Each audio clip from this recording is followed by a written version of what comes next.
వైఖానస ఆగమ భగవత్ శాస్త్రాన్ని గురించి ఓనమాలు కూడా తెలియనటువంటి పాలక మండలి సభ్యులు కొంతమంది ఈ రోజున నా మీద నిప్పులు చెరిగినట్టుగా మాట్లాడడం జరిగింది.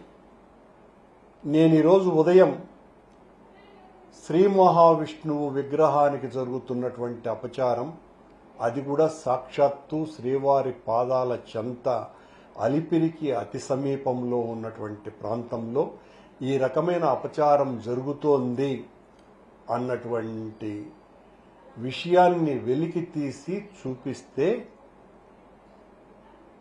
పాలక మండలి సభ్యులు, పాలక మండలి అధ్యక్షులు వీళ్ళందరూ కూడా నా మీద పడి అది శనీశ్వర విగ్రహమని పనిగట్టుకొని కరుణాకర్ రెడ్డి టీటీడీ మీద దుష్ప్రచారం చేస్తున్నాడు అనని నా మీద చాలా నిందారోపణలు మోపినారు.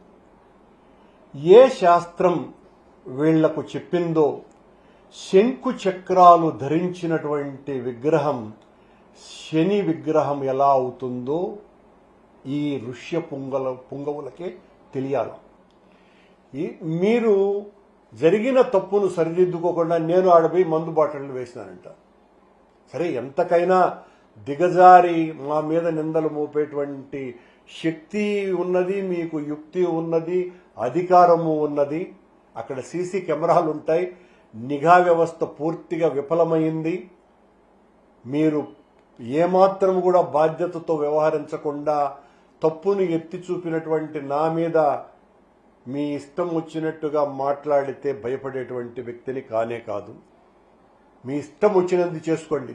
నన్ను ఏం చేసుకోవాలనుకున్నా మీ ఇష్టం వచ్చినట్టుగా ఎన్ని కేసులైనా ఇరికిచ్చి నన్ను జైల్లో పెట్టండి.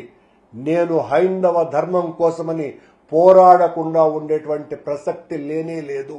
నాకు రాజకీయాల కంటే హిందూ ధర్మాన్ని కాపాడటమే లక్ష్యంగా, ఆ భగవంతుని ఆదేశంగా ఉద్యమిస్తా, పోరాడతానని తెలియజేస్తాను.